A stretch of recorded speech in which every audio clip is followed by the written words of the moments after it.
अस्सलाम वालेकुम। इस लेक्चर में हम पढ़ेंगे फॉस्फेट के बारे में।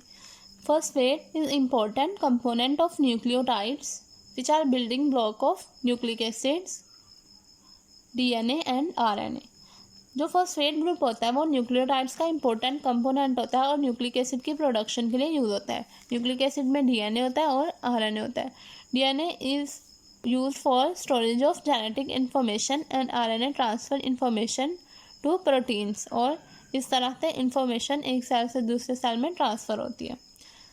तो दूसरा कंपोनेंट है एटीपी। एटीपी में एडेनिन बेस होती है, राइबोज शुगर होती है और 3 फॉस्फेट ग्रुप्स होते हैं जो कि एनर्जी करेंसी के तौर पे यूज होता है सेल्स। जैसे कि जब हीमोग्लोबिन के अफिनिटी 2,3 बीपीजी के लिए कम होगी तो ऑक्सीजन के लिए इसकी अफिनिटी ज़्यादा हो जाएगी।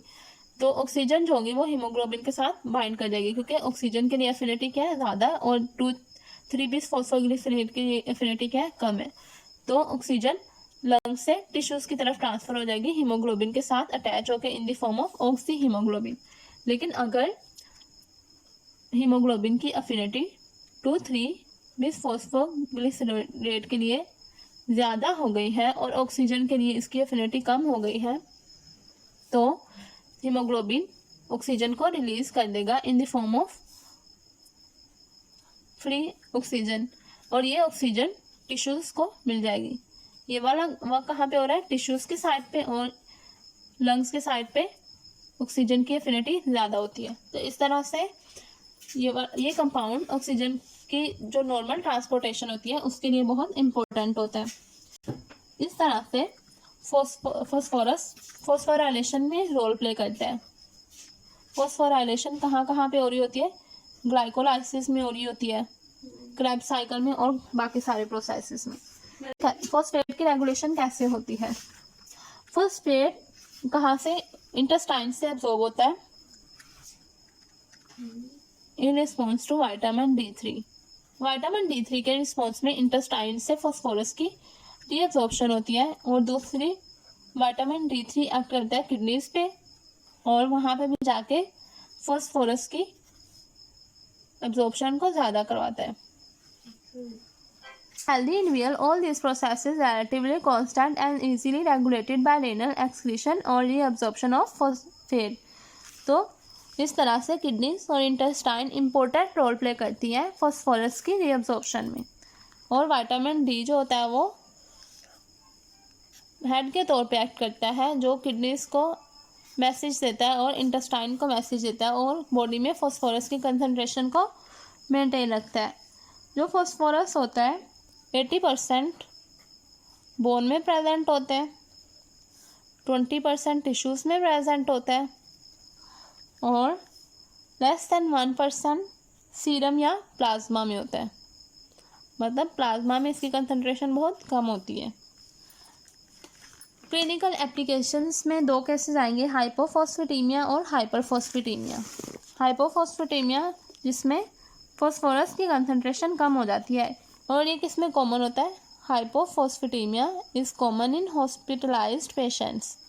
जो हॉस्पिटलाइज्ड पेशेंट्स होते हैं ना उनमें 1 to 5% ऑफ हॉस्पिटलाइज्ड पेशेंट में ये केस कॉमन होता है जिसमें फॉस्फोरस की डेफिशिएंसी पाई जाती है, और 20 to 40% वो वाले पेशेंट होते हैं जिनमें डायबिटिक कीटोएसिडोसिस होती है, क्रोनिक ऑब्स्ट्रक्टिव पल्मोनरी डिजीज होती है, एस्थमा होता है, मैलिग्नेंसी या long term inflammatory bowel disease, anorexia nervosa और अल्कोहलिज्म के केस में, और 60 to 80% केसेस किस में होते हैं, आईसीयू वाले पेशेंट्स में जिनमें फॉस्फोरस की कमी होती है।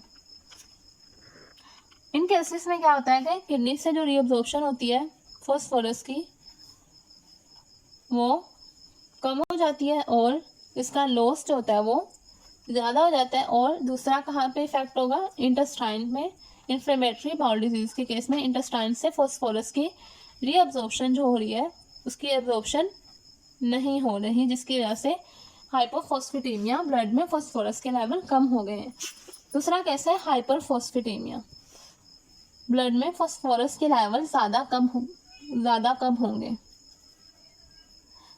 एक्यूट या क्रोनिक रेनल फेलियर के केस में फॉस्फोरस के लेवल ज़्यादा हो जाते हैं। एक्यूट या क्रोनिक रेनल फेलियर में, या फिर आप फॉस्फोरस बहुत ज़्यादा इंटेक कर रहे हो, इंक्रीज्ड इंटेक ऑफ फॉस्फोरस के केस में, और तीसरा विटामिन डी के ज़्यादा होने की वजह से, और चौथा है विटामिन डी के ज़्यादा होने की वजह से अब्जॉर्प्शन इंक्रीज हो जाएगी, और मैच्योर पैराथायरॉयड हार्मोन की डेफिशिएंसी की वजह से भी हाइपरफॉस्फेटेमिया हो सकता है, क्योंकि ये प्रॉपर्ली फंक्शन नहीं कर सकता।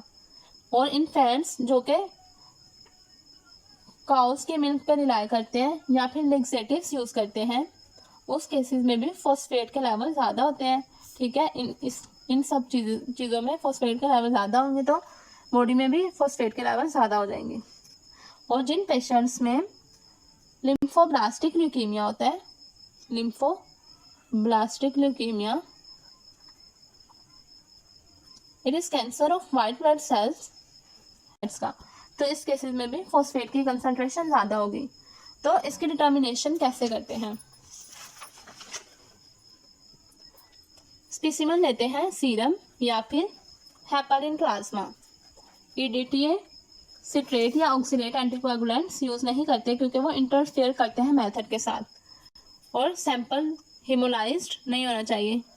अगर सैंपल हेमोलाइज होगा तो सेल्स के अंदर से फॉस्फेट रिलीज होगा, फॉस्फेट की कंसंट्रेशन फॉल्सली इंक्रीज कर जाएगी। और जो यूरिन एनालिसिस होती है उसमें 24 आवर यूरिन ज़रूरी होता है, क्योंकि जो फॉस्फेट के लेवल्स होते हैं वो सर्काडियन रिदम के साथ चेंज होते हैं। जैसे कि जो हाईएस्ट लेवल्स होते हैं वो मॉर्निंग में होते हैं और लोएस्ट इवनिंग में होते हैं। ये ना हो कि आप इवनिंग वाला सैंपल रन करो तो उसमें फॉस्फोरस की कंसंट्रेशन कम है और मॉर्निंग वाला करो तो उसमें फॉस्फोरस की कंसंट्रेशन ज़्यादा है, इसलिए 24 आवर यूरिन सैंपल रिक्वायर होता है। और इसका मेथड क्या है? इसमें अमोनियम फॉस्फोलैब्डेट कॉम्प्लेक्स जो होता है वो यूज़ होता है इसके मेजरमेंट के लिए। ये एक सॉल्ट होता है जो फॉस्फोरस तब रिएक्ट करता है अमोनिया और मोलिब्डेनम साल्ट के साथ, तो ये वाला सॉल्ट बनता है। इस सॉल्ट को हम 340 नैनोमीटर पे मेजर करते हैं और ये रिड्यूस हो जाता है मोलिब्डेनम में। मोलिब्डेनम को हम मेजर करते हैं 600 से 700 नैनोमीटर पे और ये ब्लू कलर देता है।